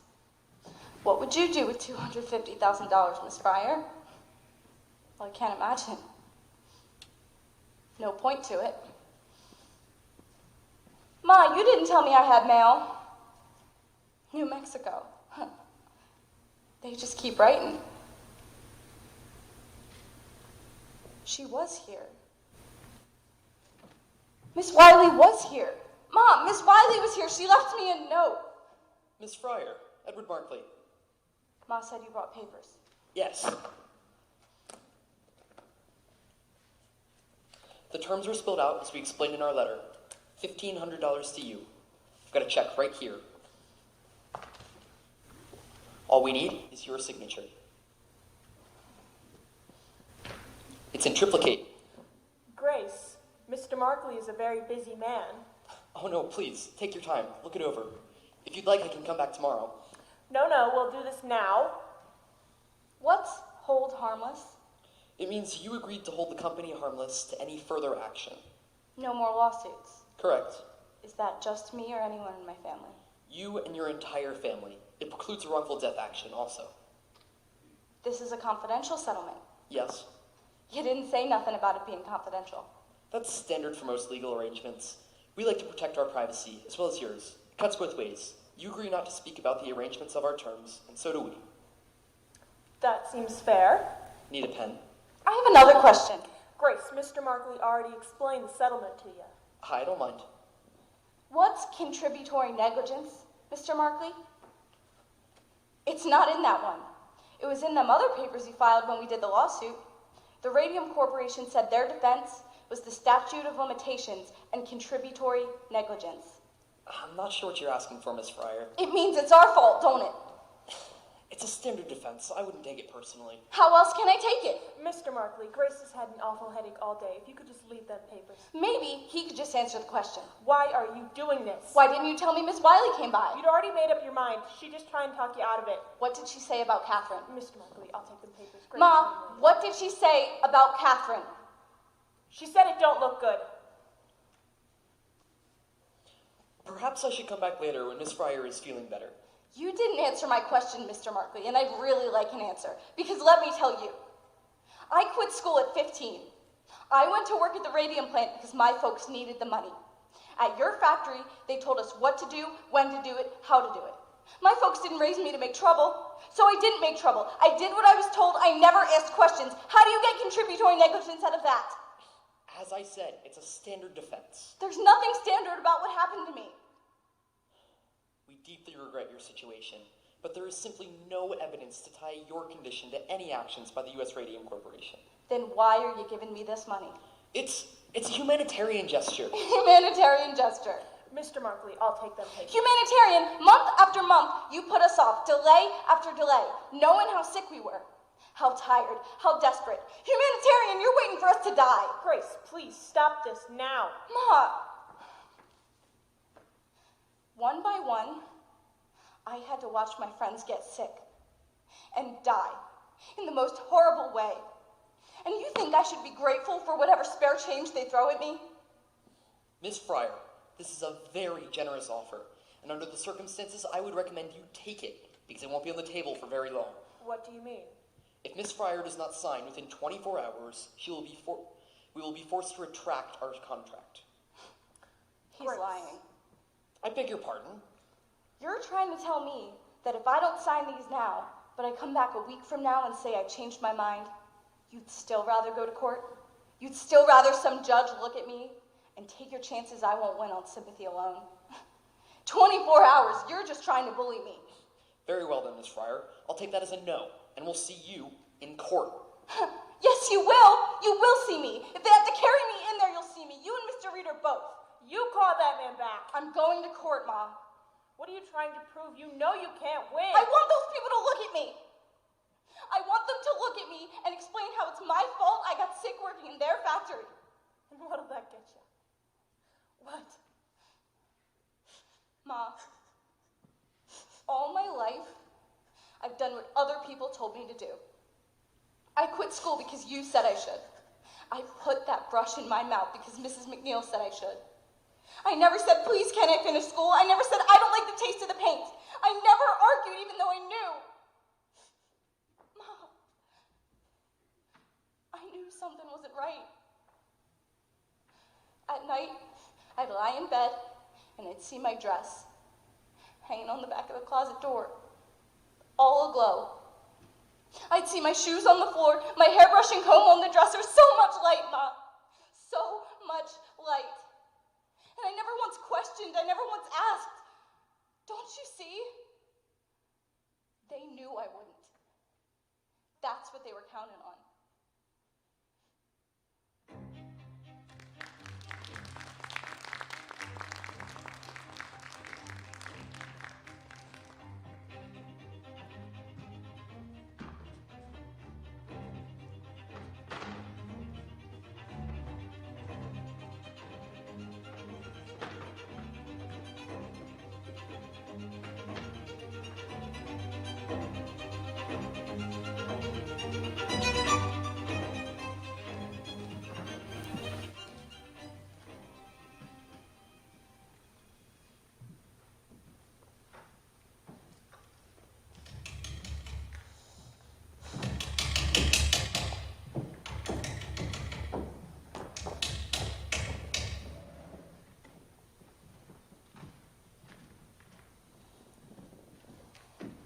Awesome. So it is you making all this noise? I left messages with your housekeeper. I know you got the messages. As long as we are no longer in business together, I thought it was best not to respond. Is that what this is about? Perhaps a cup of tea will calm your nerves. You never told us the paint was dangerous. You never said a word about it. Not to me, not to Dan. I didn't know. You didn't know. You invented the paint and you didn't know? How can you lie like that? I didn't know until it was too late, Arthur. I should put you through that wall. Perhaps you should. But you will not. You will sit down, you will have some tea, and you will calm yourself. I was not the technical man. You were the technical man. Sure, I was the technical man. Sit down, Arthur. I sold watches, for Christ's sakes. I was a salesman. A very good one at that. Very good head for the business you have. Not such a good head for the science, but for the business, very smart. Always you who could cut costs without losing the quality. That's a gift, Arthur. So why don't you have some tea? Jesus Christ! What's the matter with your hands? It bends out waste some time. Have you been dipping them in ink? Dipping them in ink? How fond of the pretty story you are, dipping them in ink. No, Dr. Martlin tells me it's the necrosis of the tissue. The cells, they are dying. With the dial painters in the jaw started, the necrosis. With me in the hands. I had no idea. No reason why you should. It's been a long time since I've seen you. How long? But I've known for a while. Miss Wiley from the Consumers League persuaded me to assist Dr. Martland in testing the girls for radium exposure. She came to me, knowing I had the equipment and, of course, the skill. I didn't want to believe her either, Arthur. I didn't want to believe the girls could get sick with my paint. I wanted to show her it was a mistake. So I agreed to assist Dr. Martland in conducting expired air tests on the girls. It was then that I found out, when my own breath registered radioactive. And then my fingers, they began to turn black. Now, you wish to have words with me. I'm sorry. Well, perhaps now you should make an appointment yourself with Dr. Martland. Me? What for? Huh! Arthur! You did not notice the glowing dust on your shoes when you came home at night? How could I miss it? I tracked it all over the house. You can be sure a good deal of it is now in your lungs. Look familiar? It's our promotional piece. An excellent promotion. How many sales does that book account for alone? I didn't track it exactly. I like to think it helped our medical market quite a bit. Page 96. What? The last chapter. Read it to me. Last chapter. Radium, dangerous effects. Well, let me see here. How many articles do you have listed there? 10? 15? About 18, it looks like.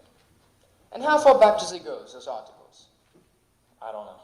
Check the first one. What's the date? 1906.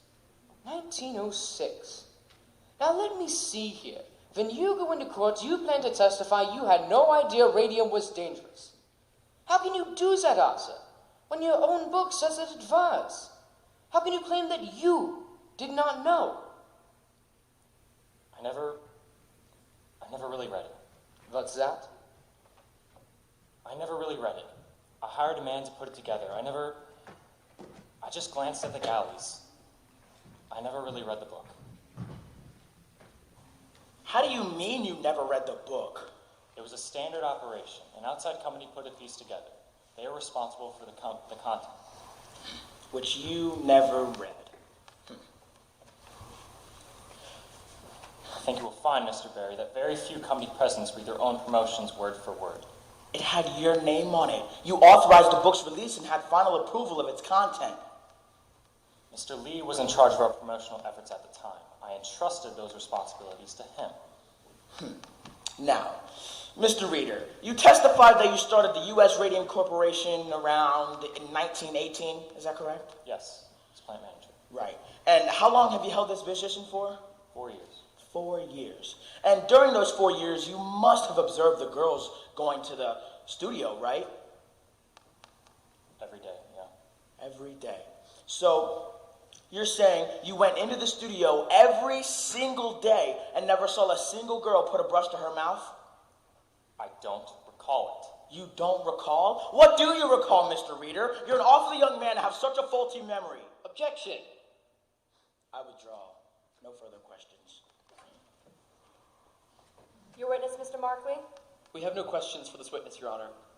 All right, gentlemen.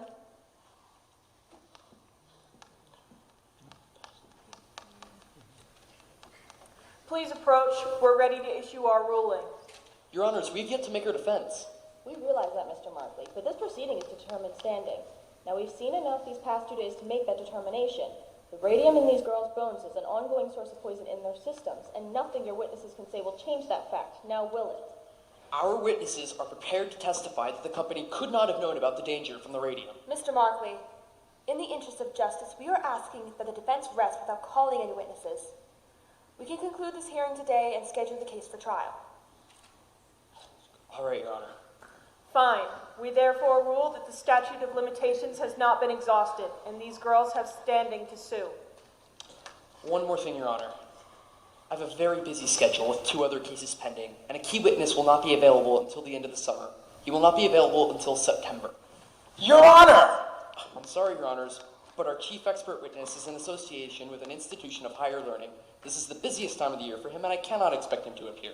Mr. Markley is responsible for that situation. He is the one who has demanded such continuous delays. Your Honors, we've just agreed to waive our right to present witnesses at this hearing. Surely you won't force us to make our defense without the presence of a key witness.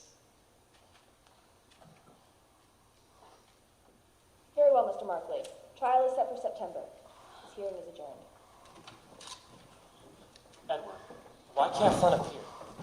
He's going to Europe. Europe? He's known about this for months. Why would he? Oh, very clever. How long do you plan to keep this up? As long as necessary. Mr. Markley? Mr. Barry, congratulations. I never thought they'd go for it. You know full well those girls can't wait till September. One's so sick she can't even come to court today. My client has a right to make his defense.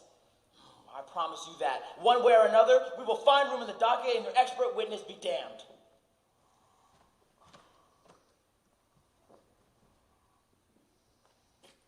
That girl is staring at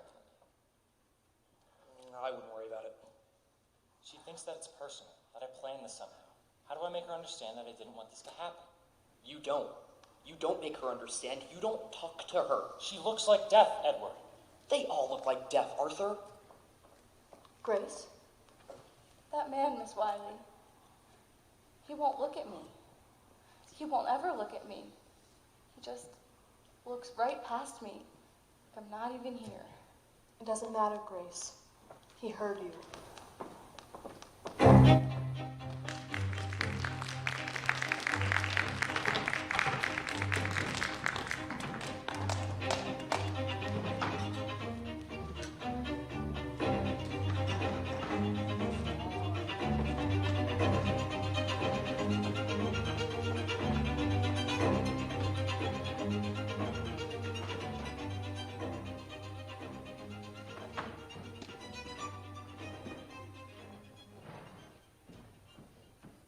June 4th, 1928. Nancy Jane Harlan for the New York Graphic. Jack Youngwood for the Ledger. Raymond Barry seeks trial date for early summer. U.S. Radium Corporation announces a settlement. A settlement? $10,000 cash, each girl, and $12 a week for life. $12 a week? Read all about it in the Ledger, your first source for news. The company also agrees to pay the medical expenses of each girl for the remainder of her life. The girls agreed to submit to a periodic examination by a panel of physicians yet to be appointed. Questions? What led to the settlement? Was it an admission of responsibility? What about other pending cases? It was purely for humanitarian reasons that the U.S. Radium Corporation has agreed to the settlement. We admit no liability whatsoever. Where does the company go from here? The U.S. Radium Corporation is pleased to have brought this lengthy litigation to a close and looks forward to many more years serving its customers and this community. That's C.B. Lee, President. Catherine Wiley, New Jersey Consumers League, our press statement. Were you pleased with the outcome, Miss Wiley? Finally, these poor girls get some compensation for their suffering. But more importantly, the issue of radium poisoning has been spread to public awareness. Thanks, Miss Wiley. The spelling, by the way, is Wiley with one L and Catherine with a K. Well, Edward, looks like we're back in business. What's your game plan? Didn't I tell you? I got a buyer for the tailings that have been piling up behind the building in Alden Street. Oh? Some contractor in Montclair needs a little infill. That's perfect.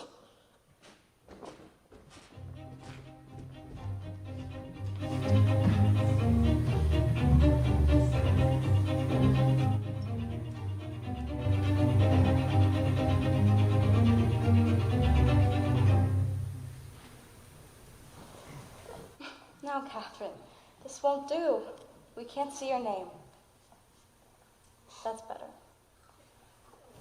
Well, Catherine, I brought my watercolors today. Such a beautiful day, too. The trees are starting to change, but it's still warm. Too warm for a sweater. Not much of a breeze. A fine day to paint. Thought I might find you up here. You were right. Guess if there's any place to rest in peace, this would be the place to do it. I guess so. What you got there? Watercolors. I'm a little weak when it comes to landscapes, though. No, Grace, it's fine. It looks nice. First thing I bought with the settlement money was some paints. Got some oils, too. Big spender. Then I bought a car. You drive now? No. My brother's gonna teach me. He drove me up here today. If you wanted me to teach you, I would have. You got other things to do now, Tommy. You heard about that. Tommy, Orange just isn't that big. Grace, I would have told you myself. It's all right. I'm happy for you. For both of you. No hard feelings, then? You think I got time for that? Grace, I'm happy for you, but are you happy? You don't feel like you backed down too soon, do you? We didn't back down. They did.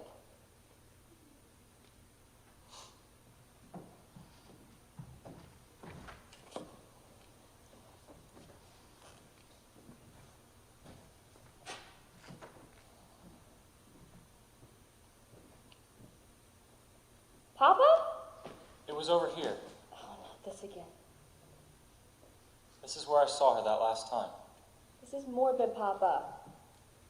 I stood there for a long time, and she didn't notice me at first, but then something made her look up. Oh my. I wonder no one will come for drives with you anymore if this is how you spend your Sundays. I saw her looking at me, and I looked away. Just like in the courthouse that day.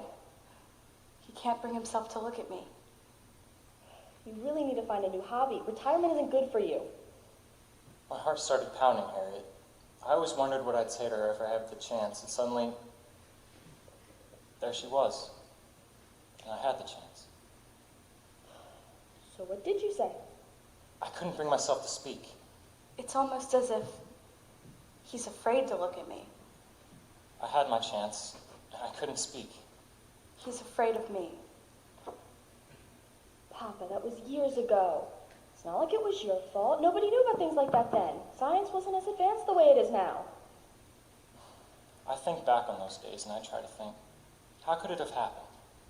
I remember so clearly climbing the stairs to the studio at Alden Street, and at the top, those wide, high windows and the slant of light, the way it hit the floor, and the way the floor creaked under my feet, and the smell of the place, chalky like an old schoolroom. And all those girls, all schoolgirls really, all bent to the task in their plain smocks, their delicate hands moving so quickly. No man could work the way those girls did. So careful, so fast, their brushes flying from the dials to the paint, to the dials, to their lips. Try as I might, Harriet, try as I might, I cannot remember their faces. I never saw their faces.